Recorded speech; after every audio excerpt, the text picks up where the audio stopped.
Jadi bagaimana Bapak Ibu, ibadah hari ini dipimpin oleh gembala, ibu-ibu, saya pikir luar biasa saudara. Bagi saya lebih mudah mengikuti ya.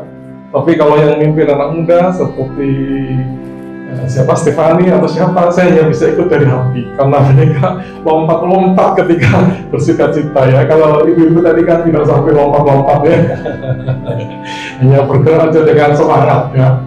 Jadi saudara, sebenarnya saya ada satu tugas dari Pak Gembala tanggal 22. Tapi kalau Tuhan kehendaki, saya dan Ibu akan ke Holy Land dari 11 sampai 25. Jadi tanggal 22 saya tidak bisa. Dan ternyata Pak Gembala titik tertentu berikan tugas hari ini ya, hari ini. Jadi saudara, menurut saya Bapak Ibu kalau belum pernah ke Holy Land bisa punya cita-cita ke sana ya. Karena tempat itu sungguh spesial ya, tempat di mana Yesus pernah datang ya. Walaupun sekarang perang dan kalau lihat film-filmnya mereka juga sangat dirusak oleh dosa ya. Dan yang jelas masyarakat sana yang percaya Yesus masih sedikit sekali, mungkin lebih sedikit daripada di Indonesia dalam persentase ya. Jadi saudara, tapi menurut saya kalau nggak bisa ke luar negeri ke tempat lain, satu-satunya pergilah ke Israel. Perasaannya berbeda sekali ya, karena Yesus pernah ke sini, Petrus dulu di situ ya. Ini namanya Betel, itu ini titik ini namanya Betel, gitu-gitu saudara. Nah saudara, tapi itu tidak harus. Yang jelas saudara harus punya cita-cita, punya harapan untuk ke surga saudara ya. Itu sih tidak bisa saudara ya. Tapi kalau ke Holy Land oke lah, kalau tidak bisa tidak apa-apa ya. Baik, itu sedikit kesaksian dari saya saudara ya, mohon dengan doa. Nah, tema kita hari ini sesuai dengan hari yang kita rayakan adalah kenaikan Kristus dan perubahan para murid. Jadi kenaikan Kristus ini membawa perubahan kepada para murid. Jadi saudara, kita sudah melewati kalender gereja ya, dari penyaliban ya, itu Jumat Agung ya. Mudah-mudahan pada waktu itu saudara tidak ke mall ya. Karena itu hari yang sungguh menyedihkan bagi kita bahwa Yesus menderita yang begitu hebat di kayu salib ya. Kemudian 3 hari berikut kita merayakan hari kebangkitan, hari Paskah. Itu saudara ke mall boleh ya. Tapi kalau ke mall pada hari nyalipan untuk ibadah nggak apa-apa.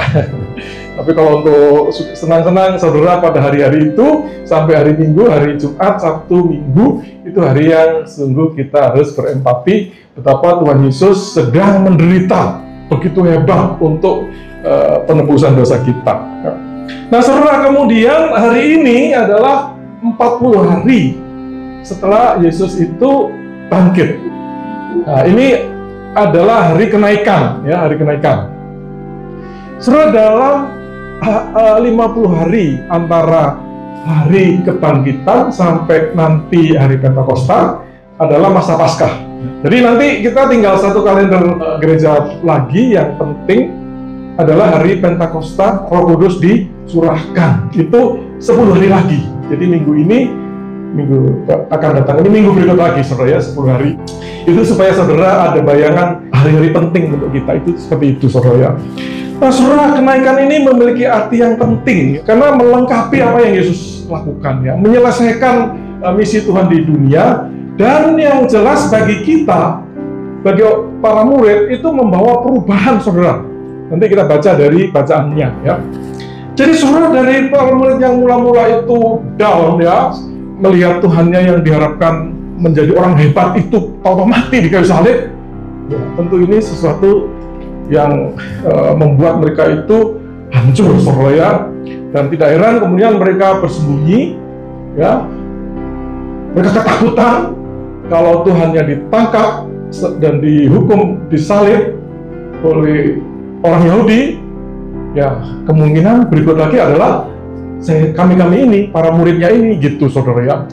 Jadi itu sungguh sesuatu waktu di mana mereka sangat resah, sangat gelisah, sangat ketakutan ya.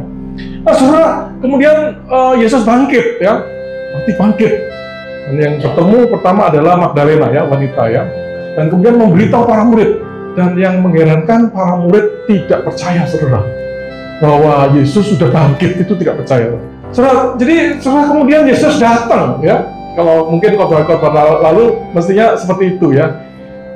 Yesus itu datang ya. Suruh lihat tangannya, suruh lihat kakinya, suruh lihat pinggangnya, suruh pegang dan suruh makan ikan. Setelah itu zaman sekarang ini ketika lagi ada heboh-heboh adalah bagi para murid bukti apa istilahnya itu forensik, saudara ya. Bukti forensik itu apa? Saudara mungkin sering dengar ya, bukti forensik apa itu maksudnya? Jadi bukti forensik itu adalah jejak-jejak yang ditinggalkan oleh sesuatu peristiwa, kalau seringkali kejahatan, yang bisa dibuktikan dengan mata, dengan telinga, dengan indera, atau dengan alat ya. Kalau sidik jari itu kan kecil, saudara ya.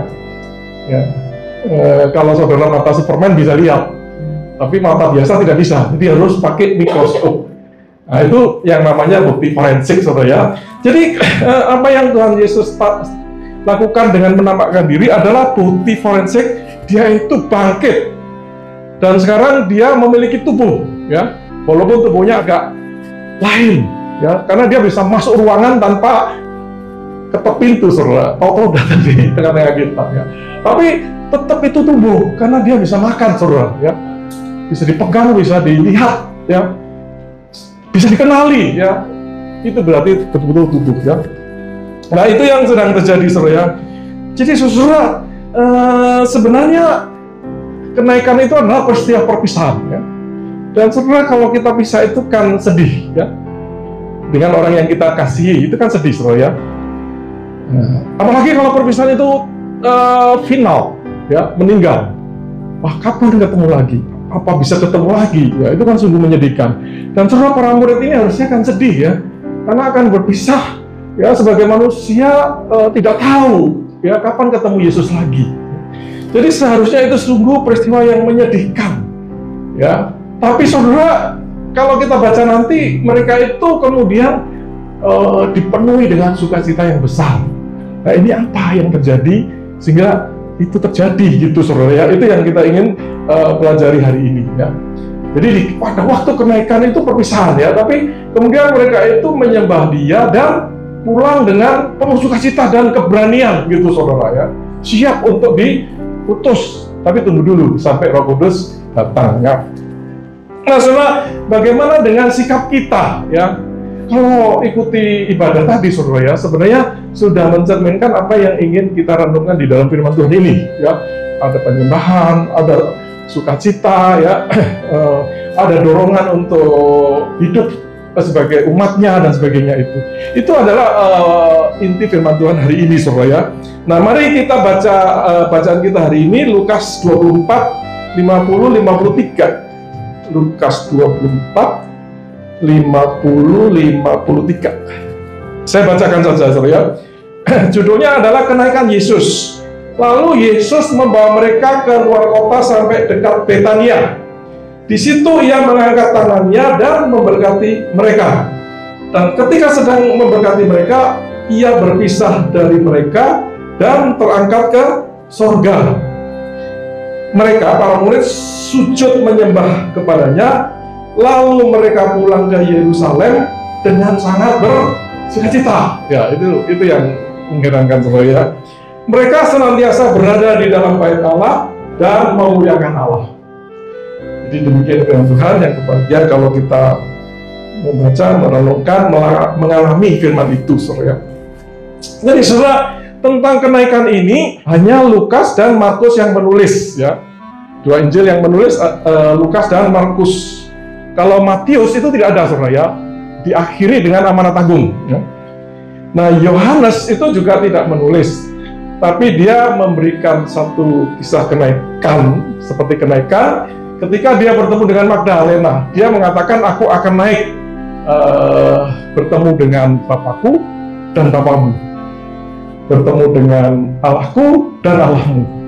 Itu, saudara ya. Jadi kita nanti akan ke sana, saudara ya, karena dia ke tempat di mana Bapak kita di sana juga gitu saudara ya. Nah itu ya, itu yang terjadi dengan di kitab Yohanes ya. Nah saudara, Lukas salah satu yang menuliskan, Lukas menulis 2 kisah kenaikan, yaitu di bacaan kita tadi dan di Kisah Para Rasul 1 sampai 11 saudara ya. Jadi saudara dikisahkan itu, nanti kalau saudara gabungan dengan Kisah Para Rasul, kita tahu bahwa Yesus itu 40 hari setelah kebangkitan ya, itu baru naik ke surga saudara. Tidak langsung. Kalau saudara baca Lukas itu seolah hari yang sama saudara ya, sebenarnya itu 40 hari ya. Jadi dia ke Betania, Gunung Zaitun ya, makanya saudara ke Israel. Tahu ini siapa Zaitun, oh ini Betania gitu saudara ya. 3 kilometer di timur Yerusalem, oh ini Yerusalem ya. Itu saudara ini, tapi mungkin di TV saudara sering lihat ya. Nah saudara, Betania ini adalah kita tahu tempat Maria, Marta, Lazarus tinggal ya. Dan tempat di mana Lazarus dibangkitkan ya. Nah disitulah nanti terjadi peristiwa kenaikan. Nah saudara, kita akan merenungkan tema kita hari ini dengan 4 topik, yaitu Yesus memberkati para murid ya. Di ayat awal itu, lihat ayat 50, Yesus berangkat ke surga ya. Kemudian arti penting kenaikan itu apa jadinya ya, dan perbedaan pada para murid setelah kenaikan, setelah perpisahan, itu mengherankan saudara ya. Nah, yang pertama ya, Yesus memberkati para murid ya. Jadi saudara, di ayat 50 dikatakan di situ ia mengangkat tangannya dan memberkati mereka, ya, memberkati mereka. Jadi saudara, di dalam tulisan Lukas ini, Injil Lukas ya, dia menutup komunikasi pembicaraan antara Yesus dengan para murid dengan memberkati saudara ya.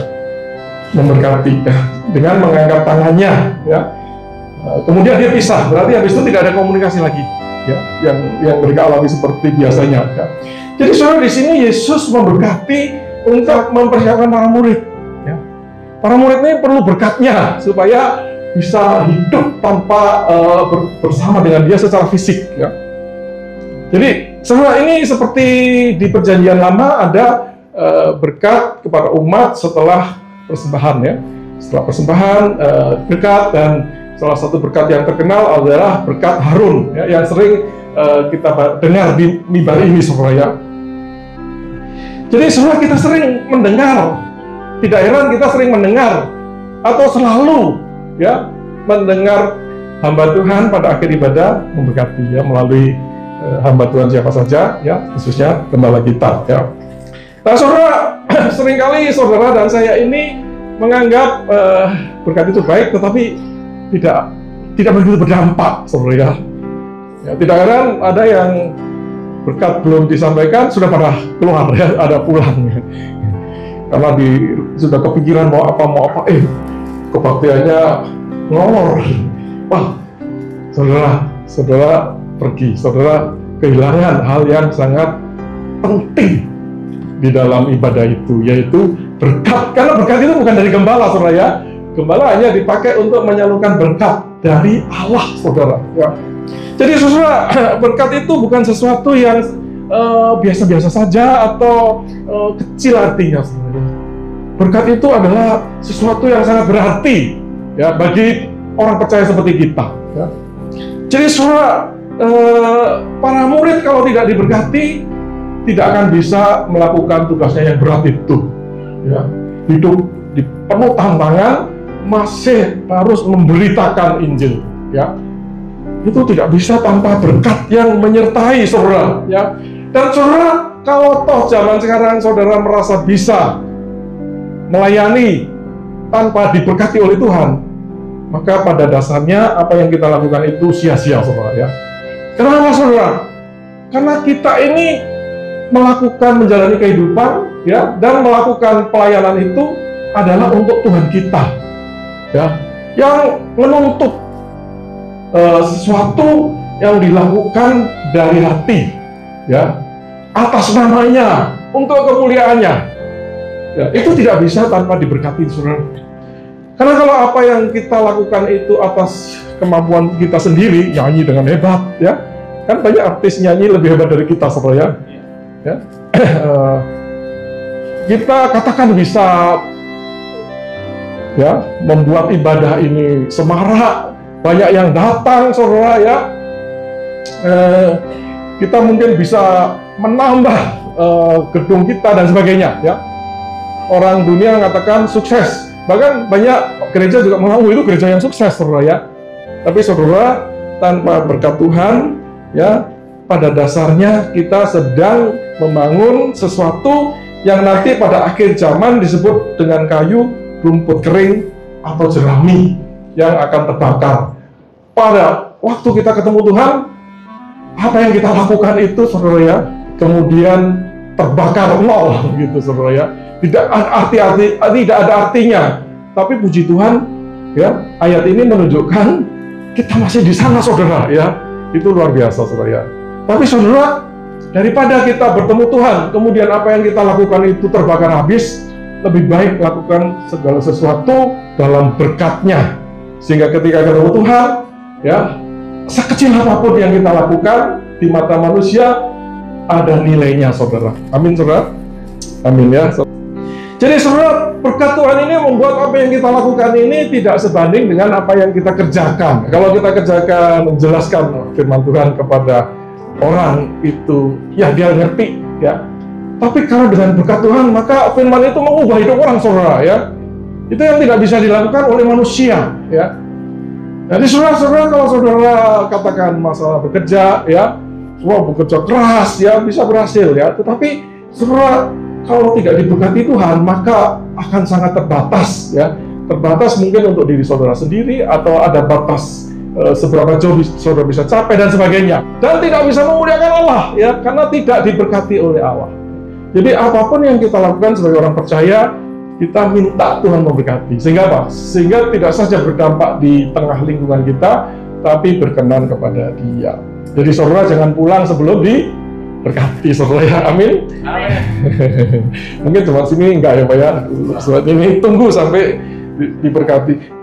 Kalau ya kita merindukan diberkati itu juga tidak sesederhana kita mau terus duduk-duduk di tempat ini sampai bubar, saudara ya.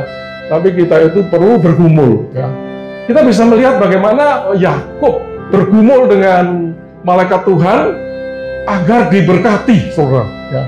Jadi itu menunjukkan bahwa berkat itu serius dan menuntut pengorbanan, saudara ya. Jadi kalau saudara pada akhir ibadah itu sudah mulai kepikiran macam-macam, ya, mau makan di mana, ya, ketemu siapa, ya, telat dan sebagainya, saudara tengking kepala itu, tolak kepala itu, bergumul dengan Tuhan supaya diberkati oleh Tuhan, saudara. Amin, saudara. Jadi saudara, karena apa, saudara ya? Karena ketika diberkati kita bisa melihat, ya, dampaknya kepada para rasul. Dengan berkat itu, kemudian para rasul itu menjadi sangat yakin dengan imannya itu, dan pulang dengan sukacita, saudara, ya, pulang dengan sukacita. Jadi tunggu berkat itu sehingga saudara pulang dari tempat ini, saudara penuh dengan keyakinan saudara akan iman kepada Tuhan itu, dan pulang dari tempat ini penuh dengan sukacita. Kalau saudara bergumul, saudara ya, tidak asal-asalan, ya, gitu. Supaya itu pertama yang kita mau renungkan. Nah, saudara, yang kedua, Yesus itu terangkat ke sorga, saudara ya, terangkat ke sorga, ya. Jadi saudara, di dalam Alkitab itu hanya ada 3 peristiwa kenaikan. Yang 2 di Perjanjian Lama, ya, tidak sedetail Tuhan Yesus, ya. Itu ada kisah Henok, ya. Henok yang dikatakan bergaul dengan Tuhan selama 300 tahun itu, ya, sepanjang hidupnya itu. Allah mengambilnya tanpa melalui kematian, ya. Jadi kita tidak tahu detailnya seperti apa, ya. Tapi itu peristiwa di mana manusia tidak mati, ya, tapi terangkat. Kemudian apa yang terjadi kita tidak tahu. Kemudian kita juga ingat Elia, saudara ya. Elia itu juga diangkat melalui kereta dan kuda, ya, kereta kuda yang berapi itu, ya. Kemudian angin badai, ya. Dan disaksikan oleh Elisa muridnya. Ya, dan Elisa sudah mewarisi berkat kenabiannya, ya, berkat kenabiannya dengan bergumul, saudara, ya. Sepertinya Elia itu mau pergi sendiri dan naik ke surga sendiri, diangkat Allah. Tapi Elisa ini tahu dia harus diberkati, karena itu dia ngotot ikut saudara ya, sampai akhirnya diberkati. Jadi menunjukkan betapa berkat itu penting dan perlu diperjuangkan saudara ya, menunjukkan bahwa saudara itu punya iman ya. Kalau saudara tidak berharap saudara ya, saudara tidak bisa mendapatkan. Karena apa? Kita menunjukkan harus diperjuangkan ya, agar saudara diberkati. Amin saudara.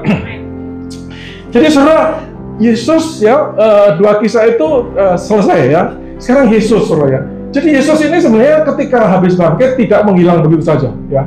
Dia spend atau dia hidup 40 hari. Kemudian sebelum dia naik ke surga. Dan di dalam 40 hari ini banyak hal yang Tuhan kerjakan, terutama dia menampakkan diri ya, yaitu tadi membuktikan bukti-bukti forensik tadi saudara ya. Jadi tapi saudara, dia itu kemudian digambarkan naik ke atas saudara ya, naik ke surga ya. Dikatakan tulisan para rasul ini, Lukas ini, dia naik ke surga ya. Dan saudara, tentu langit yang naik ke heaven, langit itu bukan langit yang kita bisa lihat saudara ya. Kita tidak bisa ke sana gitu ya. Itu kan tidak bisa kita naik apa gitu, pesawat atau helikopter cari Tuhan di sana, nggak bisa saudara ya. Tapi saudara, kita kalau sedikit berpikir, Tuhan itu adalah satu-satunya oknum ya yang ke surga dengan tubuh ya, dengan fisik ya, karena dia makan ya, dia dilihat ya, luka-lukanya masih kelihatan. Jadi dia itu naik ke surga dengan tubuh ya, tapi tubuh itu sudah bangkit ya, sehingga tubuh itu tubuh yang mulia. Antara lain dia itu bisa apa istilahnya itu teleporter atau apa, dia bisa tahu-tahu datang gitu saudara. Tapi saudara, ini sungguh sesuatu yang ajaib ya, kita tidak bisa mikir ya. Ada banyak film-film itu, film-film Superman ya, superhero itu yang menunjukkan kemampuan-kemampuan yang digambarkan ini saudara ya. Tapi sungguh ini tidak ada bandingannya, karena Yesus adalah Allah yang menjadi manusia, yang mati, yang bangkit dengan fisiknya, dan kemudian naik ke surga. Surga seperti jauh, saudara ya. Tetapi sebenarnya surga itu tidak jauh amat dengan kita, saudara. Surga yang digambarkan itu sebenarnya bersinggungan dengan kita, saudara. Ya, jadi Tuhan itu tahu, Dia itu maha hadir, berarti ada di sekitar kita, tetapi Dia di surga. Jadi saudara, Dia itu pergi ke satu tempat yang Dia bisa lihat kita, ada bersama dengan kita, tapi kita belum bisa ke sana karena kita masih di dalam tubuh yang berdosa, saudara ya. Jadi sungguh Dia sebenarnya dekat dengan kita ya. Jadi saudara, sebenarnya kalau kita bayangkan dengan kenaikan Yesus itu, tatanan dunia ini jadi berubah ya. Kalau dulu roh saja yang ada di sorga, tapi sekarang tubuh ini ada di sorga, saudara ya. Jadi saudara, nanti kita ini ya memang akan mati, kemudian satu titik bangkit dengan tubuh mulia, dan dengan tubuh itu tinggal di sorga bersama dengan Yesus. Kira-kira itu yang akan terjadi, saudara. Jadi saudara, sungguh ini sesuatu yang sangat memberi pengharapan ya bagi kita ya. Nah saudara, kalau kita baca di bagian lain saudara ya, di Kisah Para Rasul 1:10-11 itu dikatakan Yesus terangkat ke sorga, meninggalkan para murid, kemudian dikatakan begini saudara ya, saya bacakan, hai orang-orang Galilea ya, para murid, mengapa kamu berdiri melihat ke langit ya? Yesus ini yang terangkat ke sorga, meninggalkan kamu, akan datang kembali dengan cara yang sama seperti kamu melihat Dia naik ke sorga ya. Jadi tampaknya para murid ini melihat itu termangu-mangu saudara ya, tunggu terus, wah ini menghilang ya, dan mereka mungkin tinggal lama, sehingga kemudian dikatakan ini Yesus ini terangkat ya. Atau yang di depannya, mengapa kamu berdiri melihat ke langit? Pulang gitu kira-kira ya, pulang gitu ya, kerja-kerja di sana gitu saudara ya. Jangan termangu-mangu di tempat ini gitu ya. Jadi saudara, kenaikan Yesus itu menghubungkan kita dengan turunnya Roh Kudus saudara ya. Dan Roh Kudus nanti melengkapi para murid untuk apa saudara ya? Bukan untuk menikmati ya itu sesuatu berkat, ya. Tapi saudara, Roh Kudus ini melengkapi para murid, ya, agar tidak saja yakin dengan kebenaran keselamatan itu, tetapi diberi kuasa, ya, untuk memberitakan. Dan berita itu kemudian tidak pernah berhenti sampai ke GBI Lewi Pemulihan, saudara. Amin, saudara, ya. Jadi Roh Kudus terus bekerja, saudara, ya. Dan saudara, Roh Kudus juga akan bekerja melalui kita di tempat ini untuk berita ini sampai ke mana-mana, saudara, ya. Itu yang terjadi. Karena itu, saudara, jangan berhenti, ya. Jangan tiap hari di gereja, di gereja, ya. Jangan termangu-mangu di gereja, ya. Pergi keluar sana, ya, ke keluargamu, ke tempat kerjamu, ke lingkunganmu. Di sana engkau jadi saksi bagi kemuliaan Kristus, agar makin banyak orang diselamatkan. Itu nomor 2, saudara. Nah, saudara, poin ketiga adalah apa arti penting kenaikan itu, saudara. Saya baca satu ayat, Yohanes 16 ayat 7. Namun benar yang kukatakan ini kepadamu adalah lebih berguna bagi kamu jika aku pergi. Sebab jikalau aku tidak pergi, penghibur itu tidak akan datang kepadamu. Tetapi jikalau aku pergi, aku akan mengutus dia. Jadi saudara, ada keuntungan, ya. Yesus itu pergi. Karena kalau Yesus nggak pergi, dia bisa hebat, melayani dengan hebat. Tetapi dia dengan tubuh itu akan terbatasi, terlimitasi dengan fisiknya untuk ada di satu tempat dan di satu waktu. Jadi saudara, kalau Yesus masih ada, kapan GBI Pemulihan dikunjungi oleh Yesus, saudara? Ya, mungkin sulit, saudara, ya. Begitu banyak gereja di dunia, mungkin bisa, ya, satu kali, ya. Tapi dengan Roh Kudus yang hadir di dalam para hambanya dan di dalam hidup kita, maka hari ini pun Roh Kudus hadir di tempat kita, saudara. Ya, firman Tuhan itu disampaikan, ya, dengan kuasa Roh Kudus untuk mengubah hidup kita, saudara. Jadi itu kenapa kok sangat penting dan lebih berguna bagi para murid dan bagi kita untuk Yesus itu naik ke surga, ya. Jadi saudara, secara singkat saja, bahwa saudara dengan kenaikan itu menunjukkan bahwa Yesus itu benar, dan dia, apa yang dikatakan itu dia benar, ya. Karena apa saja yang diucapkan itu terlaksana, termasuk kenaikannya, tinggal kedatangannya kedua, saudara, ya. Kemudian menunjukkan bahwa Yesus itu ditinggikan, ya. Tadi di doa saya dengar juga seperti itu, ditinggikan. Kalau dulu dia lemah, tidak punya tempat tinggal, ya, terbatas. Sekarang dia di surga yang mulia, penuh punya kuasa, ya, diberi kuasa atas dunia ini, ya, atas segala sesuatu. Nah, saudara, tadi juga didoakan bahwa dengan dia naik, maka dia menyediakan tempat bagi kita. Saudara, yang orang-orang seperti saya yang sudah umur, rambut sudah putih ini lebih gembira. Oh, tempat disiapkan. Yang muda mungkin nanti aja. Tapi yang umur-umur ini, puji Tuhan, ya. Ini badan sudah pegal-pegal, pengen cepet masuk surga saja, ya. Di situ jauh lebih nyaman, ya. Yang muda-muda, oh mungkin nanti saja. Tapi saudara tetap aja siap-siap, saudara, ya, karena saudara tidak tahu waktunya, ya. Saudara, ini menjamin bahwa kita itu akan mengalami kemuliaan bersama dengan Kristus, ya, karena kita akan bersama dengan Dia ke surga, ya. Dengan kenaikannya ini kita punya akses ke surga, ya. Dan yang tadi kita baca, Dia akan mengirimkan Roh-Nya yang kudus untuk melengkapi kita. Itu ini, ya. Nah, saudara, poin yang terakhir adalah, saudara, ketika Yesus naik, maka terjadi perubahan pada para murid. Mereka sujud menyembah, ya, sangat bersuka cita. Nah, nanti di ayat 53, mereka kemudian ke bait Allah. Jadi saudara, dia tidak ke tempat biasa yang tersembunyi, ya. Di bait Allah itu tempat umum, saudara, ya. Dan di situ mereka memuliakan Allah, ya. Jadi saudara, para murid yang tadinya seperti tadi kita gambarkan down dan sebagainya itu, kemudian mereka itu penuh sukacita, saudara. Dan saudara, dikatakan di situ mereka sujud menyembah kepadanya, ya. Mereka sujud menyembah kepadanya. Berarti saudara, dengan segala peristiwa yang Tuhan tampakkan kepada para murid itu, kemudian mereka kenali, oh, berarti Yesus ini betul-betul Allah. Sehingga mereka itu kemudian menyembah, saudara. Saudara, orang Israel tahu yang bisa disembah bukan manusia, ya. Mereka juga tidak menyembah berhala, ya. Mereka hanya menyembah Allah. sebenarnya orang Israel yang Farisi pun menyembahnya Allah, cuma mereka tidak dibuka pikirannya, tidak mengenal Yesus ya. Tetapi para murid ini pikirannya dibuka oleh Tuhan dan mengenali ya, sehingga mereka menyembah saudara. Itu saudara. Nah saudara, mereka setelah menyembah baru mereka nanti akan tunggu Roh Kudus dan melayani Tuhan. Jadi saudara, kita itu hanya bisa melayani Dia, hidup untuk Dia kalau kita kenal bahwa Dia itu Allah ya.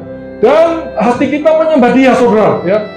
Jadi kalau saudara tidak terlalu yakin Yesus siapa dan saudara tidak menyembah Dia, maka saudara tidak bisa dipakai untuk hidup bagi Dia, melayani Dia saudara ya. Para murid mengenal ya. Dan saudara, Pak Lukas itu pertama kali menuliskan bahwa para murid menyembah Dia ya.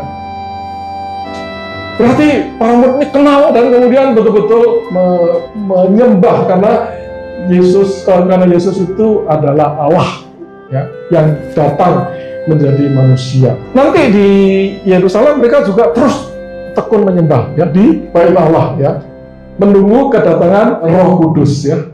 Karena keyakinan, pengenalan untuk melakukan pekerjaan yang belum cukup saudara. Perlu satu lagi, yaitu Roh Kudus hadir di dalam hidup para murid sebelum mereka bisa dipakai. Ya, dikatakan begini ya. Dan aku akan mengirim kepadamu apa yang dijanjikan Bapakku, tetapi kamu harus tinggal di dalam kota. Itu di Yerusalem ya. Sampai kamu diperlengkapi dengan kuasa dari tempat tinggi.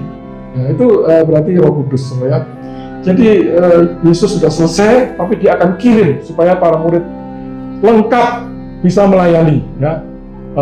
Firman Tuhan yakin dilengkapi dengan kuasa Roh Kudus. Itu perlu kita ini saudara. Dan saudara, mereka pulang dengan bersukacita ya. Jadi semua ini membuat mereka itu bersukacita saudara.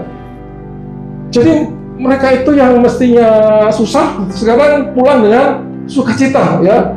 Dengan melihat Yesus, dengan Yesus menjanjikan Roh Kudus, dan dengan Yesus naik ke surga ya. Kalau kita itu hidup tidak bersukacita saudara ya, maka kita juga tidak bisa dipakai untuk menjadi saksinya.